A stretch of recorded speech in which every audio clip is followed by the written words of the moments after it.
अस्सलाम वालेकुम दोस्तों, तुसीं देखदे पे यूट्यूब चैनल लुडन पंजाब टीवी ते मैं तुहाडा मेज़बान मोहम्मद अहमद। सब तो पहले जनाब अपने चैनल नूं करना सबसक्राइब, बैल आइकॉन करना प्रेस ताकि मेरी आने वाली अच्छी और बेहतरीन वीडियो मेरे वीर वेखन सब तो पहले जनाब यह चौलस्तानी च क्रास है जनाब। और 10 सिर 11 सिर पक्कियां धारा ने जनाब, 10 सिर पक्कियां। और मेरे वीर वेख लैन कद काठ और लाम शाम और जनाब पूरा मुठ मुठ दा थन जनाब। वाना मेरे वीर तसल्ली करन और विरल शिरल और मुल्लो बड़ी मुनासिब जनाब। अगर जनाब 10 सिर दुध होवे तो मेरे वीर लै जान, जे 10 सिर दुध ना होवे बिला शक जनाब मुक्की छड़ जान। और जनाब हर चीज़ की तसल्ली देवांगे, गारंटी देंगे इस दुध की जनाब।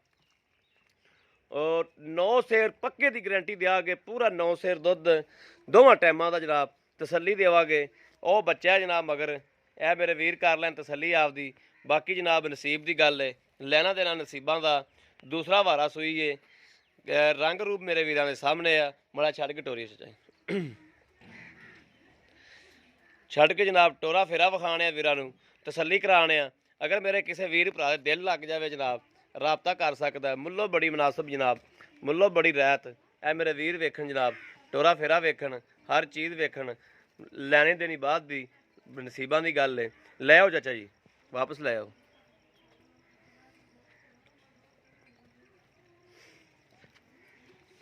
जी जनाब, यह मेरे वीर वेख लैन तसल्ली कर लैन जनाब। बाकी नसीबां की गल है जनाब। मुठ मुठ दा थाने और विरलशिल चंगी है, हर चीज़ कैमरे की नज़र है जनाब।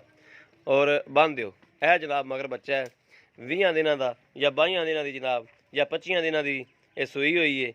यह जनाब मेरे वीरां दे सामने आ, कोई चीज़ जनाब अखा तो जल नहीं, तसल्ली करन यह मेरे वीर तसल्ली करन। बाकी जी नसीबां ते गल मुकदी है।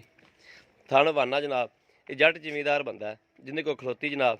और सवेरे 8 बजे की चुपी हुई है। ए मेरे वीर वेखन अवधरा शदरा जी खाली पईयां ने, यह सारियां टाइम तो जो चुआई का होंदा है सारियां भर जाती जनाब।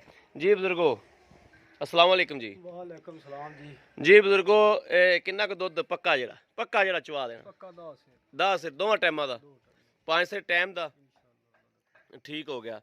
तो इनका पक्का ये मुल भी कर दो भी आ पक्का मुल लै लेना बस। जिंदे छड़ना रुपया होनी पक्का मुल 35,000 घट नहीं देनी। 1,35,000 तो 1,35,000 घट नहीं देनी। लो जी मेरे वीरां ने देख लिया पक्कियां ही गल्लां अज जनाब, पक्के जे सौदे। यह मेरे वीर किसी ने पसंद आ जाए जनाब तो रबता कर सकता 0307 00 15 881। यह जनाब WhatsApp नंबर है, यो जनाब रबता नंबर है। बाकी उम्मीद करा कि वीडियो अज वाली भी साडी वीरां नूं पसंद आई होगी। अगर पसंद आए कमेंट लाइक शेयर आदि वीर जरूर करते रहो ताकि तुहाडा वीर तुहाडे वास्ते जानवर लैके जनाब हाज़र होंदा रहे। बाकी इस वीडियो तो आदे वीर नूं इजाज़त, अल्लाह निगहबान, पाकिस्तान जिंदाबाद।